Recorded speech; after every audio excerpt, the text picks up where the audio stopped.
Give everybody, Yes, everyone was 15 on. give everybody 15 seconds to breathe. All right, we will begin the meeting for the Board of Directors for the Sacramento Metropolitan Fire District, Thursday, May 27th. And we are beginning right after the Finance Committee meeting ended. Call this meeting to order. Pledge to the flag. Please excuse me, but I will not rise. It's easier for me to stay seated. So at this time, please repeat after Mr. Delman Clark. All right. I pledge allegiance To the flag of the United States of America and to the republic which which stands One one nation, nation under under God, indivisible, with liberty liberty and justice for all.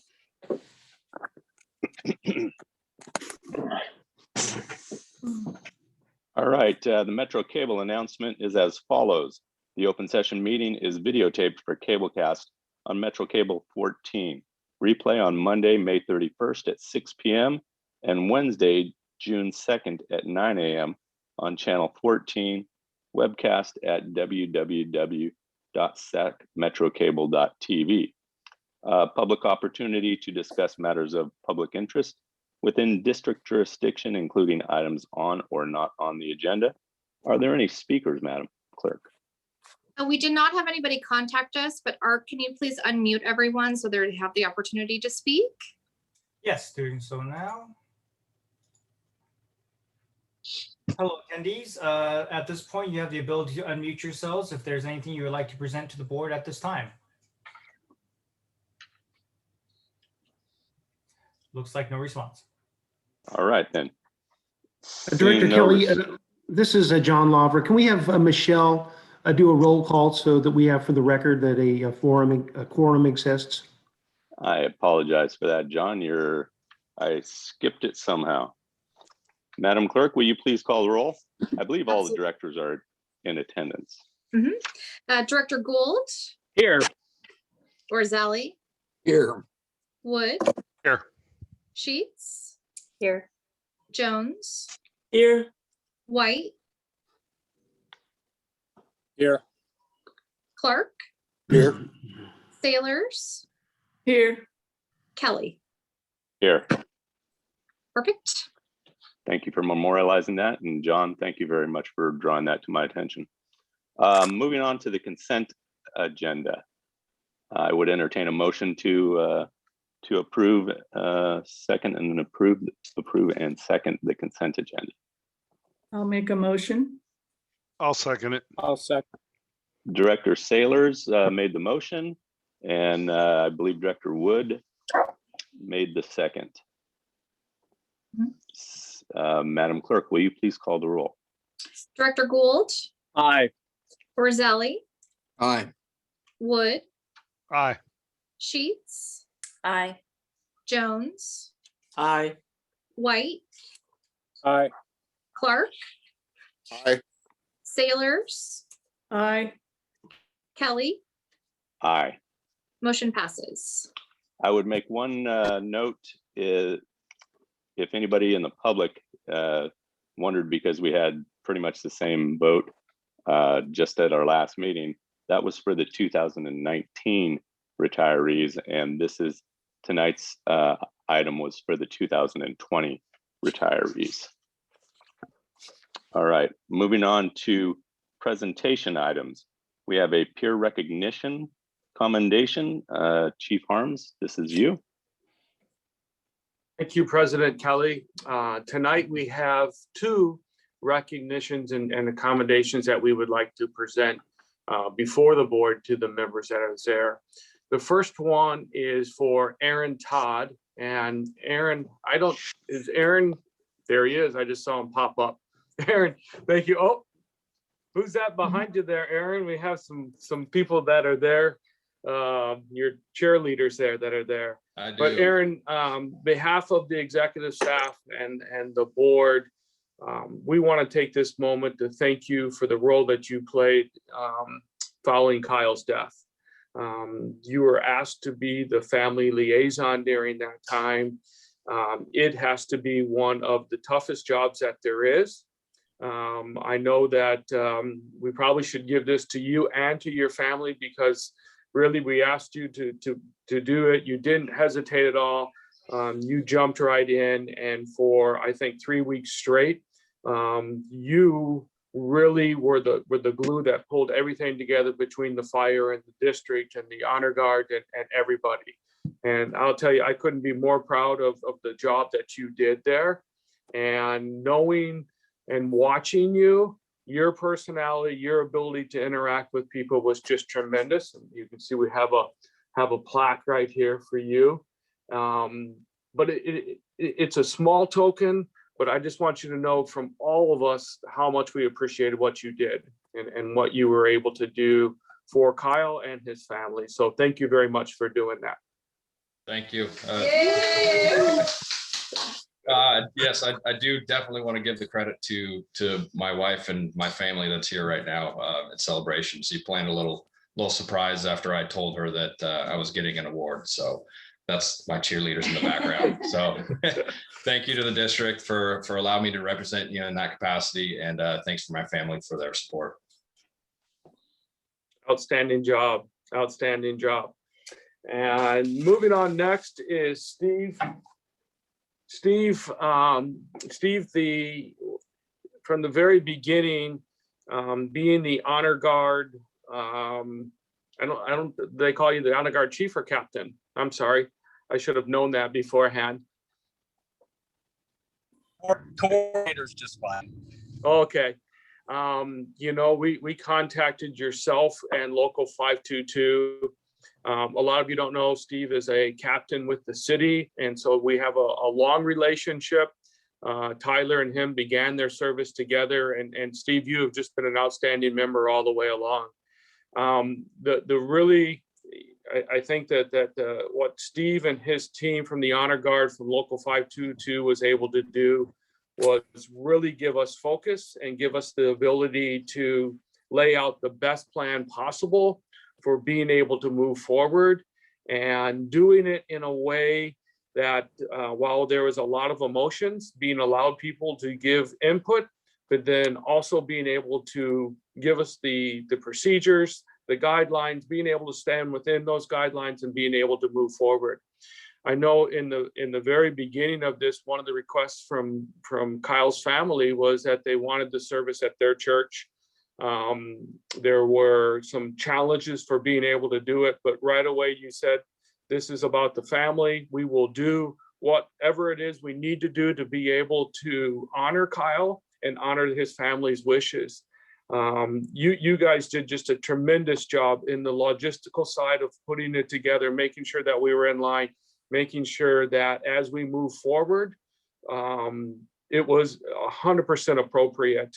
And then the day of the service, you had talked about that you wanted to have what you called the wow effect, is we're going to go above and beyond, and you truly did it. And the attention to detail for me on what I was supposed to do, what time I was supposed to do it, and through that whole process was tremendous.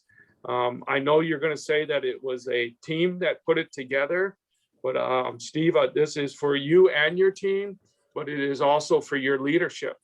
And it can be difficult during that time to come in and do those things, but your leadership during that time was just tremendous. So Steve, thank you to the Local 522 Honor Guards, your position and your support that you gave us during our loss of Kyle. So thank you very much.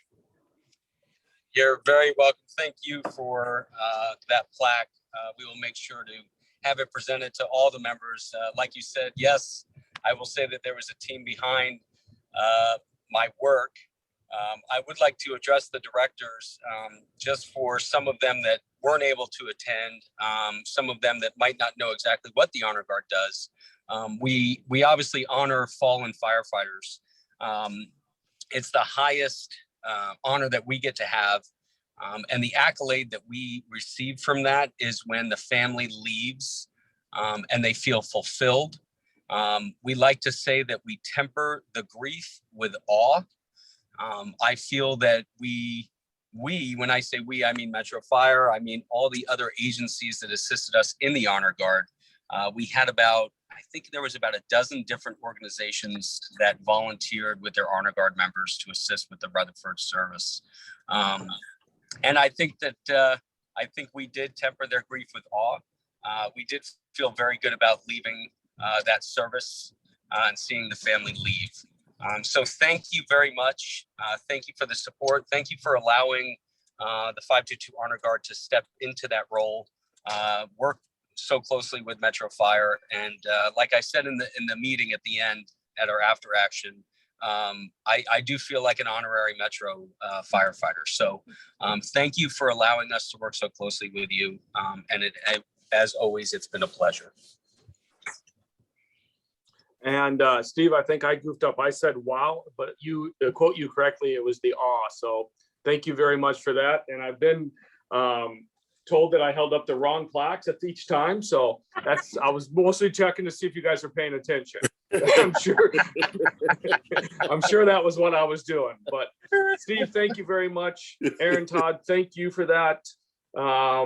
Aaron, you got about 2 weeks or 3 weeks off, and then Aaron is actually going to be the lead at the drill master at the academy coming up. So he's not slacking off. So thank you very much on that.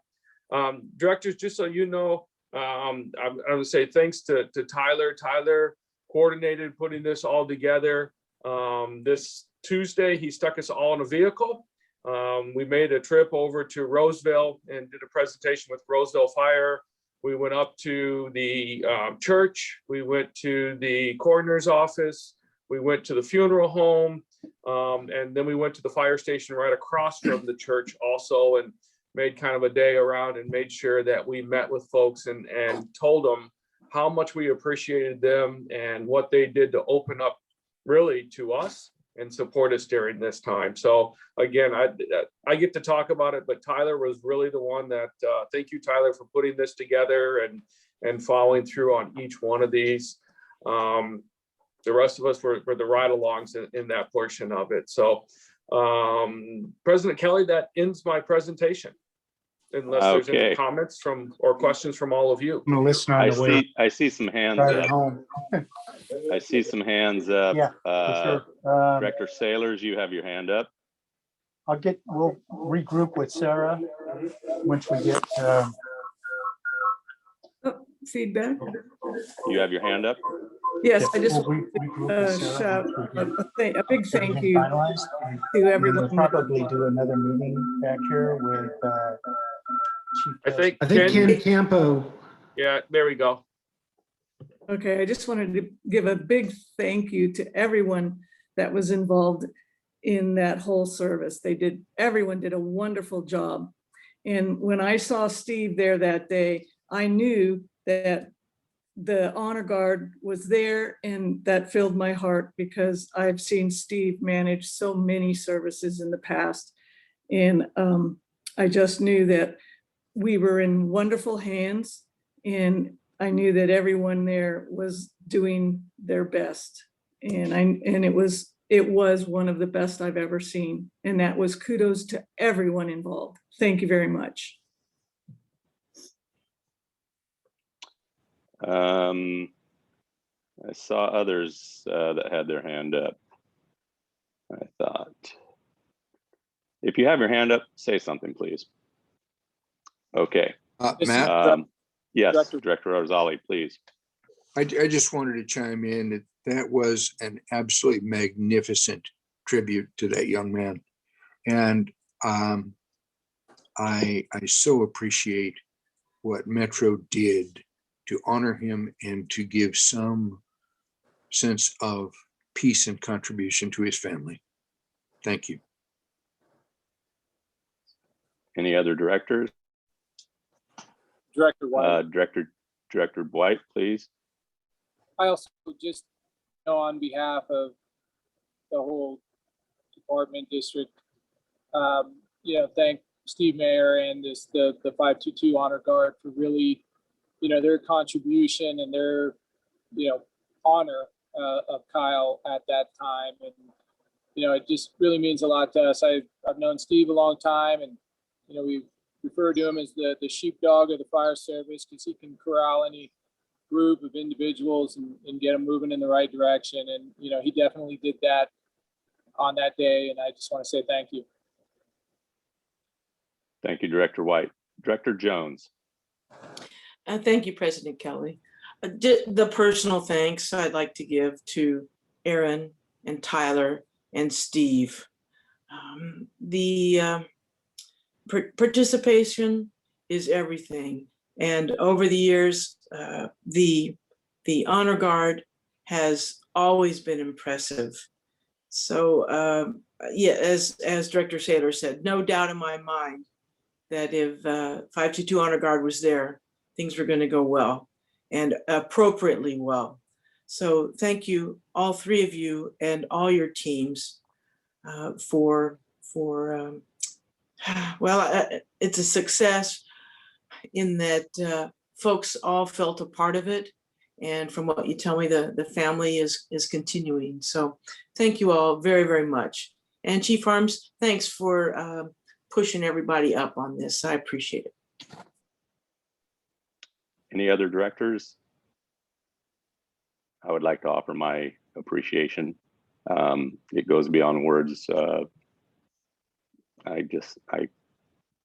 It's well appreciated, and it will be remembered. Thank you, gentlemen. Anybody else? Moving on to fiscal year 21-22 insurance renewal.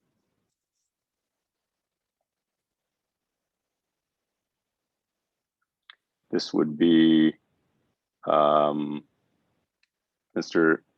Sven Nugsen. Yep, Brad Svenningson, and I think Art's going to put up a slideshow for PowerPoint. Okay. Thanks, Art. Well, hi, it's good to see all of you again. I'd like to give you an update on your upcoming insurance renewal. For those of you that don't know me, my name is Brad Svenningson, and I work at USI Insurance Services here in Rancho Cordova. We are your insurance broker for a variety of insurance policies that we will discuss shortly. Next slide.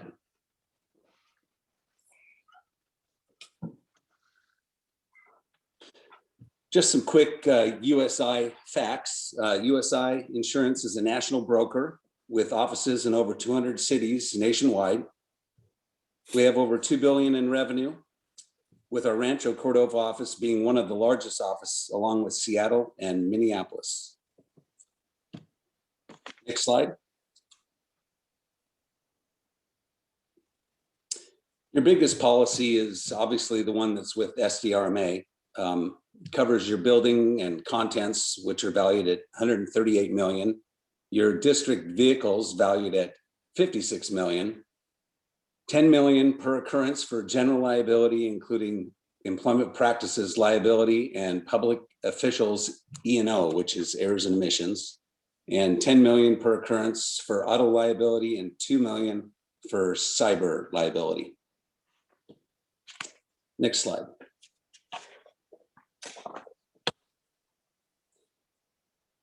So your current coverage or your summary of claims gives you an idea of how well things have been going in the last couple of years.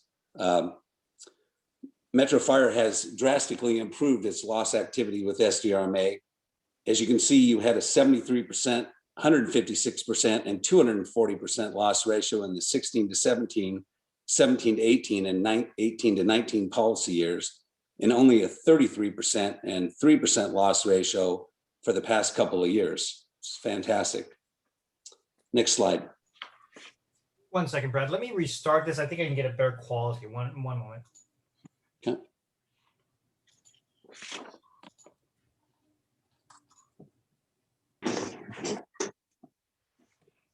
There we go. Much better.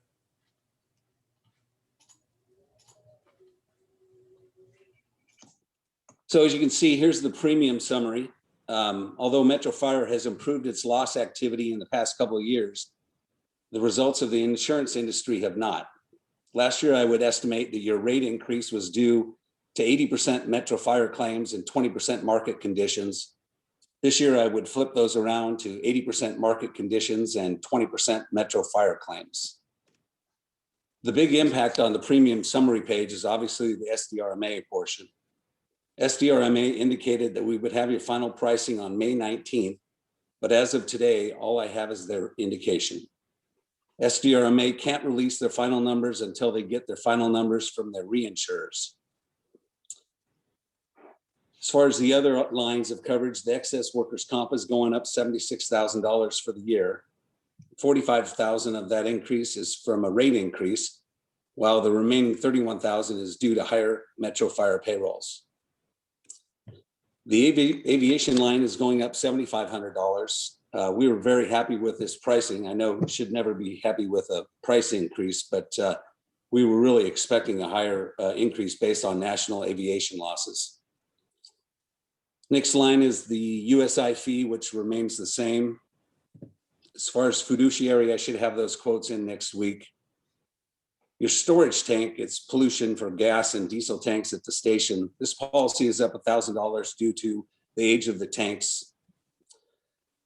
And let's see, the accident disability should have those quotes in. I think that's going to go down a little bit, but that's not very much compared to whatever everything else is done.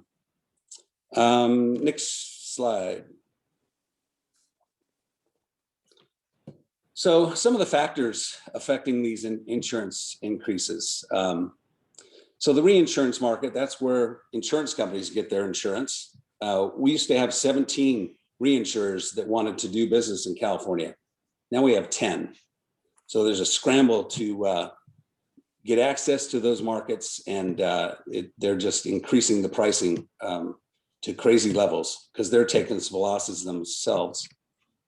Claims that used to settle for 5 to 10 million are now settling for 20 to 30 million. And the reinsurers are just passing those along to you. Riots and civil unrest in the West, along with the rest of the country, are causing reinsurers to rethink their pricing for insuring public entities. Continued unknowns of the effects of COVID-19. And in 2020 alone, the United States set a record of 4 catastrophic areas. We had 22 loss events with insured losses over 1 billion. We had 71 catastrophic events, floods, earthquakes, tornadoes, hurricanes, wildfires. We had 30 named storms, including 10 hurricanes and tropical storms. We also had 17 wildfire events. Next slide. So what else is out there? We really covered the marketplace this year. Any option that was available, we approached. All pools are not releasing pricing till mid-June, and all pools mandate that you stay with them for 3 years with no guarantee of premium, which it might make sense to be able to join another pool, but you'd have to have some sort of rate guarantee. That just is not good business sense. Other markets approach VFIS. You were with them, 16 years ago, but they had non-renewed you because of claims, and they're still not ready to take you on as an insured. Plus, the state of California won't let them raise their rates high enough to make them want to write your business. Arch Insurance, they can only write half of the coverage that you currently have. Safety National, they currently write your excess workers' comp, but they can only quote up to 5 million, and then we'll have to find someone else to do the extra 5 million. And it doesn't include auto physical damage and property. Allied World said they can write over SDRMAs. They can go as low as 2.5 or over Safety National's 5 million. Next slide. And I'm sure you're going to have some questions. So I guess open up the floor for that.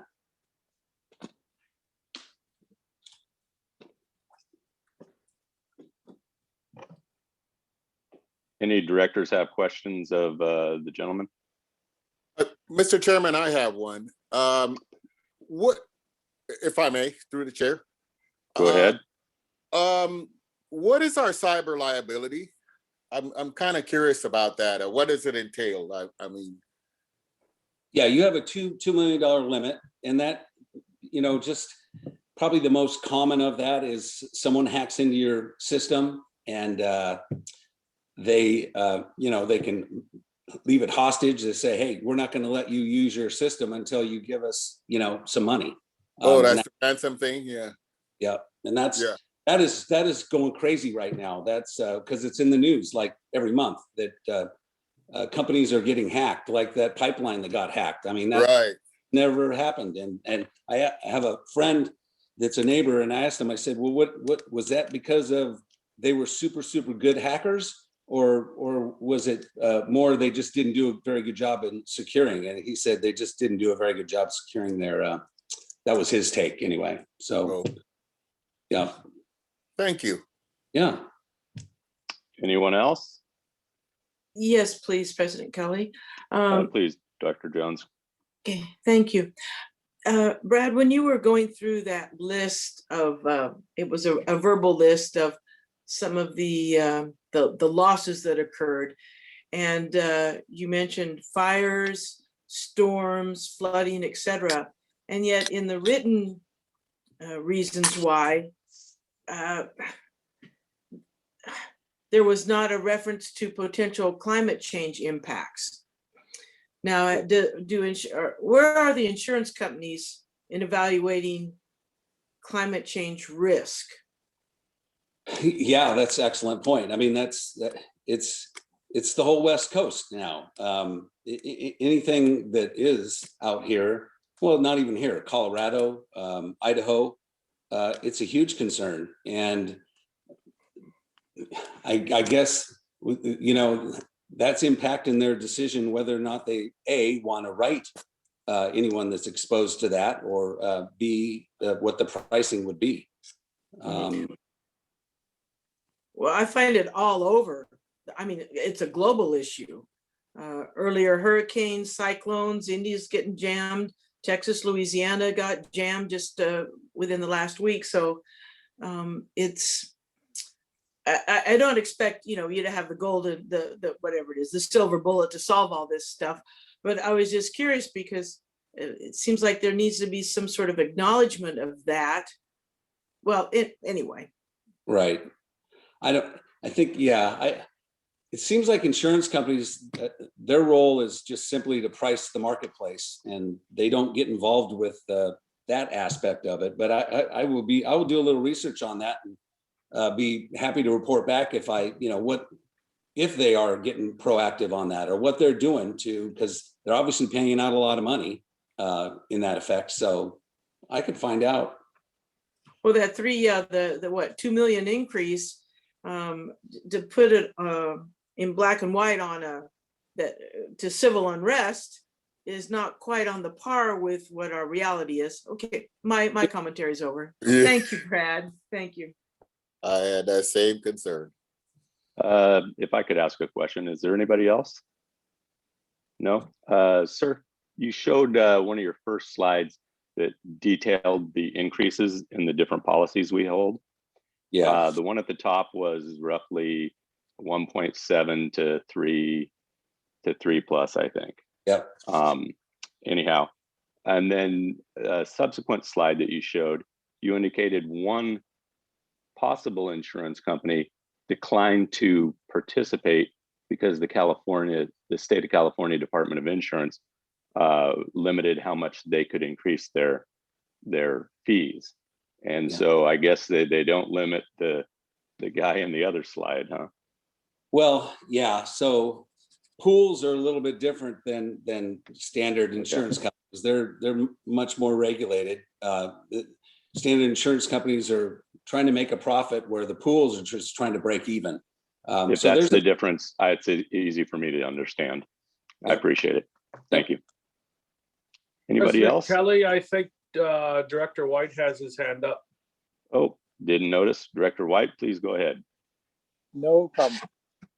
I'm just wondering, Brad, if you feel that the district has maximized any premium reduction opportunities that are available. Like I know in the past we got insurance premium reductions for our utilization of target safety and things like that. I know that there's agencies to get a reduction for utilizing Lexipol for a reduction in errors and admissions. Do you know of, or do you believe there are any premium reduction opportunities out there, or any that we've left on the table? Good question. So before I forget, so I did go back to SDRMA and I said, hey, we have a $50,000 deductible. What? Give me some options at 100, 150, 250, and the savings were just they were like 17,000 to go up to 100,000, like 22,000. It was just ridiculous. It was not worth the exposure. But getting back to your point, as far as the pools are concerned, what you just said, probably not going to have a lot of juice. Probably not going to make much difference. On the private sector, 100%. That will affect it a lot. So, this whole renewal process. It's a 12-month deal. I mean, I'm trying to get insurance companies. I'm trying to get an option for you where maybe like self-insured, like on the workers' comp, maybe you can take a $1 million risk and maybe it makes sense. This year it doesn't, because the pricing is not any better than what SDRMA is coming up with a $50,000 deductible. So that doesn't make sense, but that could be a long-term option, because then you would be out of the pool situation. But pools are really good when the market is hard, and the market is really hard right now. So when I say hard, I mean high pricing and not very many insurance companies. But whatever you do internally is always going to help at the end of the day as far as your loss ratio is concerned. So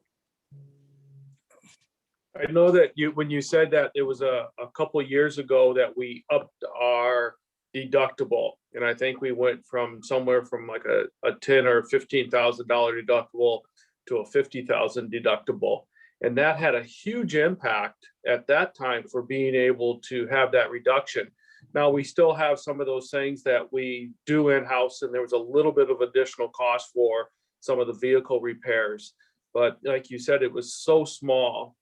I know myself and we actually had John Lavra look at some of the things and look at self-insured. I think for us this next year, and with Chief Casantini, is what are those things that are out there, work with Brad and say, when is that ability to do that, to become self-insured with some type of balloon coverage on the other side of it, because it just doesn't seem like things on this portion of it, and we have really very little control, is getting any better. Right. And we're going to have to spend this year trying to figure out, is there other things for us to do? Yep. No, I agree. I mean, so self-insurance on the liability is so much different than workers' comp, because workers' comp, the benefit is dictated by the state. So we already know what, unless they get fancy, hospital equipment or something like that, if it's a bad injury. But on the liability side, we just don't know what the jury's going to do. I mean, they find out that you have 10 million of coverage. Well, they might sue for that, and they might settle. SDRMA might settle because they don't want to risk of going higher. But anyway, but no, that's going to be my focus. It doesn't mean it's going to make sense, but it'll at least give you an option. I mean, you would have to hire another TPA like you do on the workers' comp, the third party administrator, but that's, probably another 150,000, but could be doable. Director Jones, do you have a question? Yes, thank you, Chairman Kelly. Brad, can you one of the slides talked about the loss ratio over the last several years. Does the risk pool work like, let's say my car insurance? If I had a fender bender 10 years ago, it's going to be counted for about 5 or 6 years, and then I might see a reduction in my premium. How does that type of time, shall we call it statute of limitations or something on the higher end, how does that work for us, please? Well, so most pools, including SVRMA, they look at a 10-year window of losses, which is really a long time frame. typical insurance companies will look at 4 to 5 years. And so that's why I show the 5-year history right here. So you are pooled with other, places. So the good thing about your pool is we don't have cities and police departments in here, right? I mean, you're with a pool because they've been seeing some hits with wrongful death suits and that type of thing. So that's been helpful, but they'll give you, I don't know the exact percent, but you're going to get a little benefit by obviously being good, but it's also the pool's impact as well. So.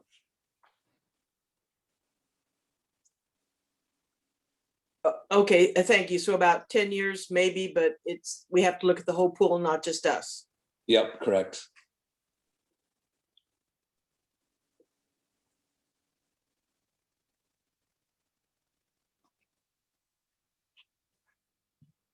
Director Kelly, I think you're muted right now. I said, thank you for answering the questions. And this item will come up on our consent agenda, most likely next meeting. All right. Any questions, Chief? Do you have anything to add? No? Okay, then. Nope. That takes care of our presentation items. Moving on to reports. And thank you, Mr. Svengensen. And moving on to our reports. President's report, I have nothing to add. Fire Chief's report, operations report. Thank you, President Kelly. Directors, it's been a couple weeks, busy couple weeks. Probably one of my #1 priorities has been working with labor and looking at staffing across the district. We have met multiple times, with our last meeting being yesterday morning as we went through. I'm just very proud of our members, the staffers that we have, and the relationship that we have with Local 522 as we've gone through here and worked through. Really being, I would say, on a proactive side, making sure that we are staffing our stations and moving forward and avoiding a crisis that could have happened down there. But again, very proud of our members and very proud as we come out of COVID as we're moving forward. As far as retirements, Brent Barsdale retired on May 14th. Brent had 20 years of service. We want to wish Brent well as he moves forward. A couple of meetings that happened that they started a few years ago called cooperator meetings, but it's where we sat down with the AEU unit chief, Blankenheim. We had the meeting here at headquarters for everybody in the area to talk about our wildland, our interactions, the frequencies that are used. And then that afternoon, we had 100 acres of fire right here around the corner. So it was very timely to have that. And then myself and Chief Mitchell went up and met with Chief Estes up in Roseville. What county is in Placer County? Thank you. It took me a second there. And again, we have such great relationships with the CAL FIRE groups that are around us, and just working to keep those moving forward. Myself and Chief Mitchell sat down on the afternoon last Friday with the BC candidates. It was, I think Chief Mitchell and I enjoyed it. I don't think the candidates enjoyed it very much. We had little articles that they had to read, and then they had to get up in front of their peers and do presentations. And Chief Mitchell and I would rapid fire questions at them. So I think their expectation was that they were going to come in and Chief Mitchell and I were going to talk, and then we made them talk. So it was entertaining for us, and I hope that they got something out of it. But the neat thing is that out of the group that is there, I believe we could promote every one of them tomorrow, and they would absolutely be successful. They'll start the testing process next week for the BC. And again, it's just great to see. I think there's like 17 or 18 that were in there. It was just great to see what they've done to prepare themselves, what they have done to be able to get ready for that next step in leadership, and how excited they were for coming in until Friday, until we were done with them. We also have been working, Jeff Fry has been leading it along with Greg Casantini, working still with CSDA and trying to look at the state budget and some of the additional funds that the governor has available to offset special districts that had gotten none of the COVID or CARES money. They have put together again a strategy. We're trying to do a last minute push and talking with our legislators and trying to use what political pull we have to be able to get some of that money to the fire districts across the state. So we'll continue to work on that as we move forward. That ends my report for today, President Kelly, and I'm going to turn it over to Chief Mitchell for the operations report. Thank you, Chief Harms. Chief Mitchell. Thanks, President Kelly. Good evening, directors, Chief Harms. I think after we got going and the folks figured out what we were doing, they relaxed a little bit and it got easier at the academy, but I think they did get some good stuff out of it. It was good dialogue there. So a few items tonight. I'll start off on the EMS front. We're getting ready to do a number of updates at the county level for the protocols. So that end training is out to the membership right now in anticipation of those protocols going live on July 1st. And then some more good news out of member recognition and specific to EMS. And two of these happened on May 18th. At Kaiser North, they were the treating facility for when we had an officer-involved shooting with Sac Sheriff's Department a few months ago. And Medic 105 crew, firefighter Danny Kim and Dylan Fader, were recognized by the staff at Kaiser North for their proactive approach in being available to transport the fallen deputy to the trauma center down there at UC Davis. It was a pretty nice event, something that we don't see very often, but Kaiser North felt it was enough to be able to bring them in and recognize them. So that was a well-received event for those two members. And then along the same lines, Medic 62 members Zach Cornell and Peter Jaquez were recognized during a stroke care committee meeting at UC Davis on the 18th there. They were providing care to a 78-year-old patient that had left-sided deficits. They did an early activation or early stroke alert to the hospital, enabling the receiving facility there to be able to start interventional radiology. And I'm happy to report that that patient left the hospital with no residual deficits after the rehab due to the members' actions early on. So that's great news. And then finally, there was an incident that occurred at Mercy San Juan with a nurse in the emergency department with a patient who became combative. Our members, firefighter Stever and Shaka on Medic 25 were recognized. They successfully were able to intervene, de-escalate the situation, and the nurses were very appreciative of their intervention. So nice work by all our members, as we would, not surprised probably, but important to recognize their actions out there in the field. On the training front, as Chief Harms mentioned, we finished up the Battalion Chiefs Academy last May 17th through the 21st. Very successful, a lot of good feedback from the candidates. They're getting ready to start the Battalion Chiefs test here starting June 1st through the 4th. And then also another big thank you going out to our safety technicians. We had an incident recently in the Sacramento City Fire Department's jurisdiction for a commercial structure fire where our members were called on to assist, and they were in an environment where their turnouts and gear were exposed to some oil, gas, and battery acid. Fortunately, that was identified early that they had that occur. And due to our internal processes, we were able to early on take 12 sets of turnouts, get them into that cleaning process early. And we were able to save all those turnouts because of the money we have spent in keeping our turnouts clean and also building our processor for cleaning our turnouts to a tune of over $30,000 in savings. So thank you again. A big thank you goes out to our safety technicians, Bobby Sestito and Brian Spence, as well as the full logistics teams that were involved in that. And I will say the members are doing well, no injuries, as well as the Sac City Fire Department members. Statistics wise, we've had 3,944 calls since our last meeting, 18 structure fires, 9 of them were in our jurisdiction.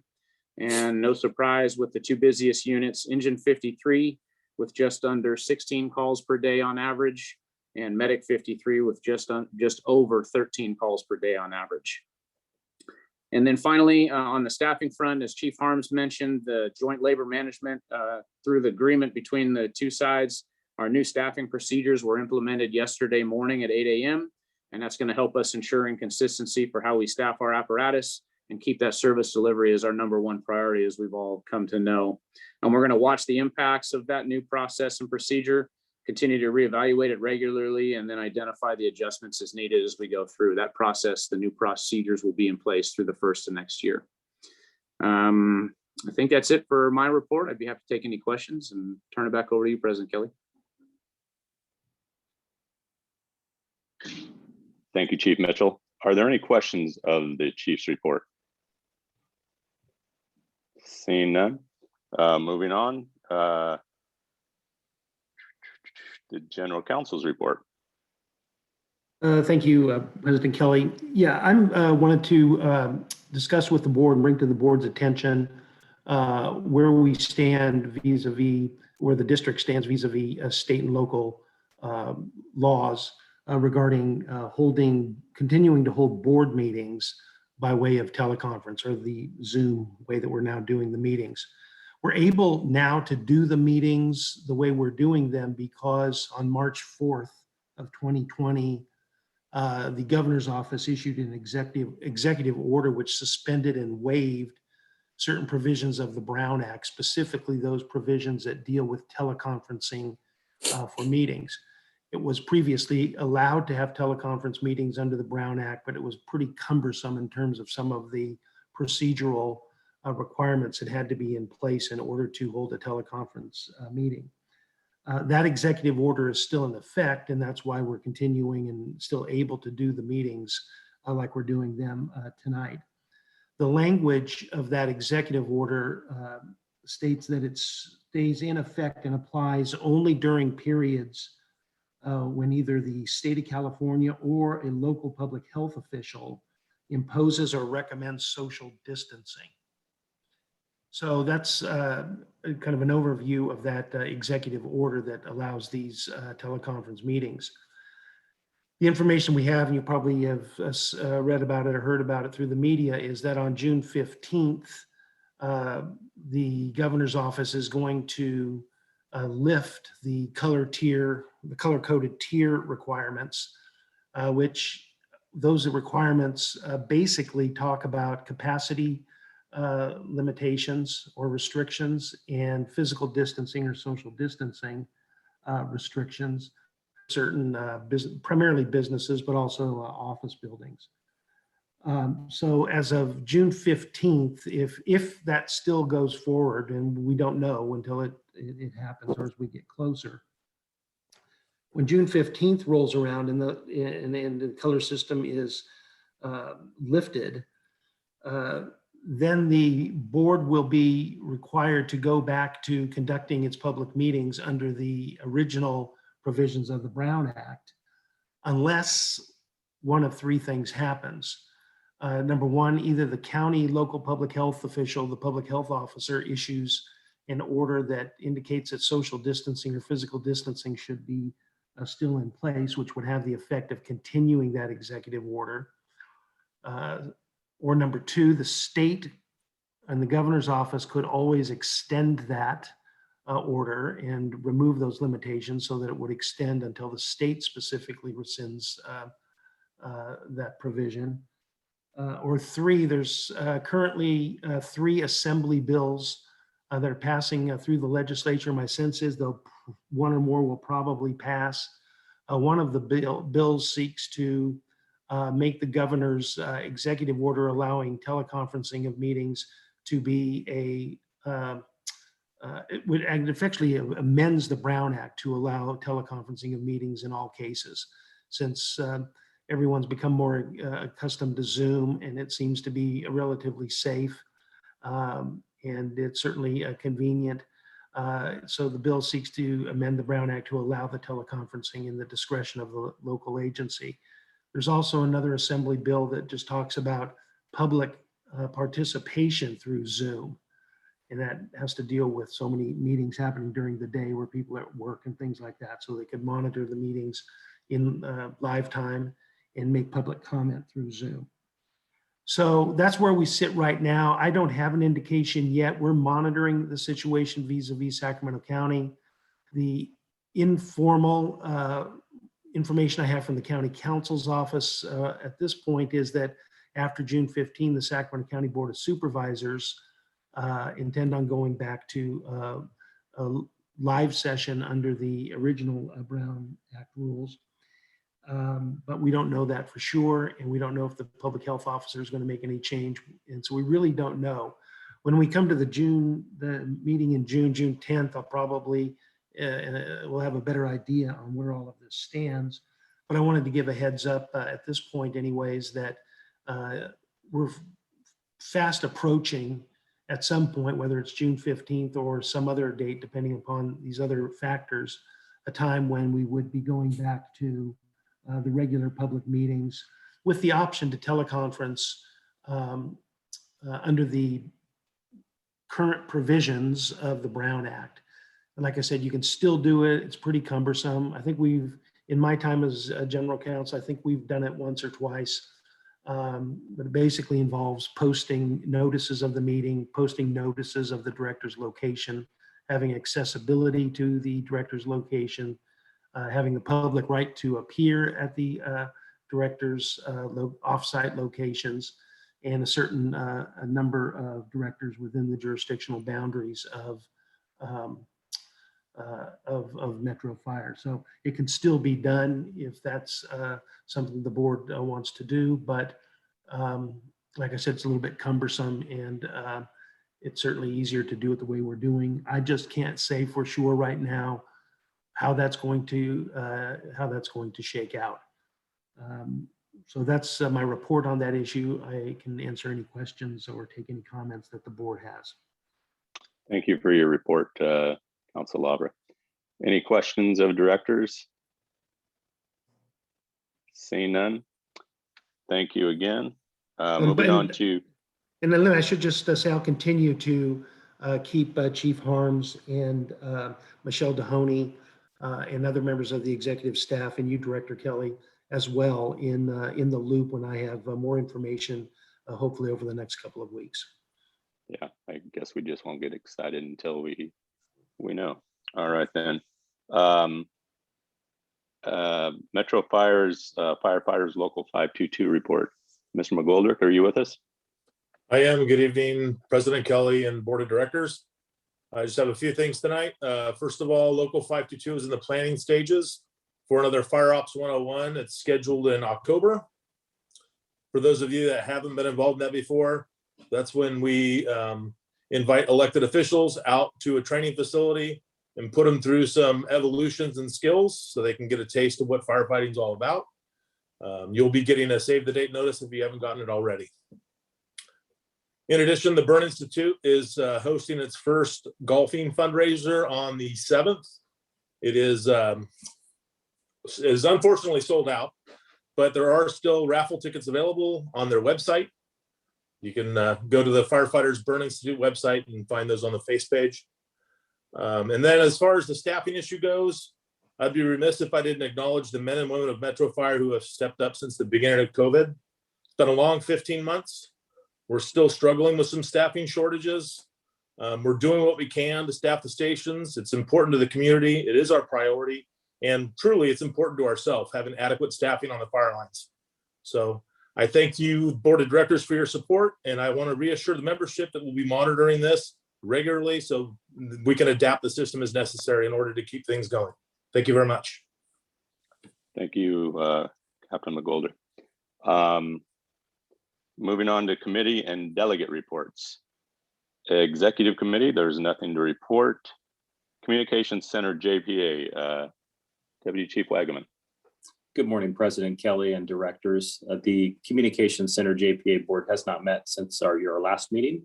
We are scheduled to meet again on June 8th in a report. Thank you. All right. We have the California Fire and Rescue Training JPA, Chief Harms. We have not met. Our next meeting is June 17th, and we will be removing the COVID restrictions and meeting in person at the Gold Canal location. End of report. All right. Finance and Audit Committee, Director Orzali. Well, I had little to do with the meeting this evening. Should Director Wood report out? Yeah, Director Wood should report out. And what I want to report is that I so appreciate Director Wood's taking over. So with that, Ted, do you want to finish it? Yeah, that'd be fine. The Finance and Audit Committee met tonight. We heard update of the budget through February 28, 2021 from interim CFO Ken Campo. It was good to have him back and hear from him. The one bit of good news as we're looking into the budget for 21-22 is that we look like we're going to have a balanced budget for our general fund. And we'll be maintaining, at least under the current version, the 15% reserve level, which is the policy of this board. So our next meeting will be June 24, if I recall. And that was it. Finance and Audit Committee on the, June 24th it is. Oh, there it is in front of me. Yes, thank you. It wasn't on the All other agenda. Okay. How about the Policy Committee? Director Gould? No report. All right, then. Board members' questions and comments, and then we'll go to closed session. Does that sound like a plan? Aye. Okay, then. If I could begin to my left, Director White. Thank you, President Kelly. No report tonight. All right, Director Jones. Thank you, President Kelly. Once again, to reiterate my thanks for the recognition for Steve, Tyler, and Aaron, as well as everyone else involved in the working with the family of firefighter Rutherford. That's greatly appreciated. I did attend the diversity committee, regional diversity committee, and Chief Casatini, Melissa Maddox did a terrific job. And I think some concrete avenues were discussed, and I'm sure she will or already has followed up with you on that. And I really appreciate Brad, and I'll just say Mr. S, because I don't want to ruin his last name. These are big picture items that we do not always have on our radar. So I really appreciate Mr. S's presentation and discussion afterwards. Everyone have a great and safe Memorial Day weekend. All right, Director Sheets. Good evening, sir. I just wanted to also wish everybody a safe and happy Memorial Day weekend. I hope you guys enjoy that time. That's all. Director Orzali. Just very briefly, I wanted to touch on something that was mentioned earlier. I have on a couple of occasions had the opportunity to talk with Matt from our IT department about this very issue, about the security of Metro Fire and the potential for it to be hacked and held hostage. I, who know absolutely nothing about technology, and I can get an affidavit from Arthur to support that. So my point there is Matt is very aware of the issue, and I encourage us to pursue that issue to get a better understanding, because the best technologist I ever worked with said there has never been, there is not now, nor will there ever be anything secure online. So thank you. Thank you, Director Orzali. Director Gould. No comment. All right, Director Clark. No comment, Mr. Chairman. Director Sailors. I have no comments tonight. Thank you.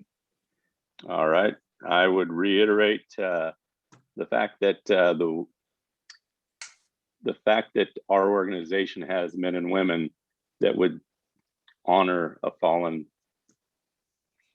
colleague the way they have defies my ability to actually show the appreciation that I feel. Okay, and then I would like to extend a hand to all of the retirees. Awful lot of experience walking out the door there.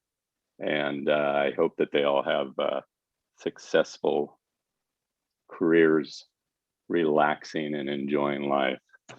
All right, moving on to our, we'll move to closed session after this and see you guys all in the other meeting. Good luck getting there. Session. All right, then everybody is present. We are reconvening the meeting of our open session. And we are dealing with action items revolving around industrial disability retirement for engineer Kevin Summers. I would accept a motion and a second on this. I so move. Second. Director We Kelly, have- before we have a roll call, can I report out from closed session? Oh, please do. Okay, thank you. The board met in closed session to consider the workers' compensation claim of former employee Jeremy Horde. The board voted unanimously to give settlement authority to effectuate a settlement of that workers' compensation claim.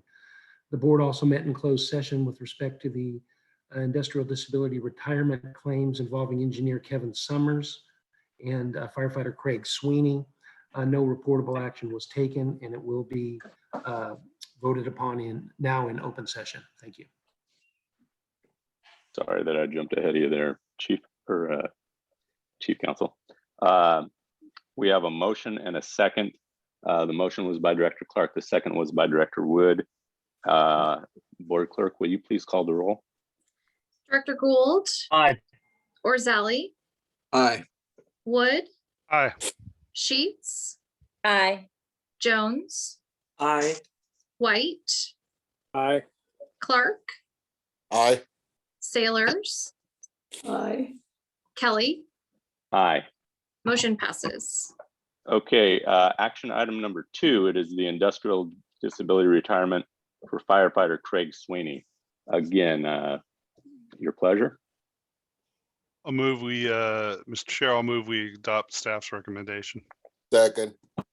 We have a motion by Director Wood and a second by Director Clark. Madam Clerk, will you please call the roll? Director Gould, Aye. Orzali, Aye. Wood, Aye. Sheets, Aye. Jones, Aye. White, Aye. Clark, Aye. Sailors, Aye. Kelly. Aye.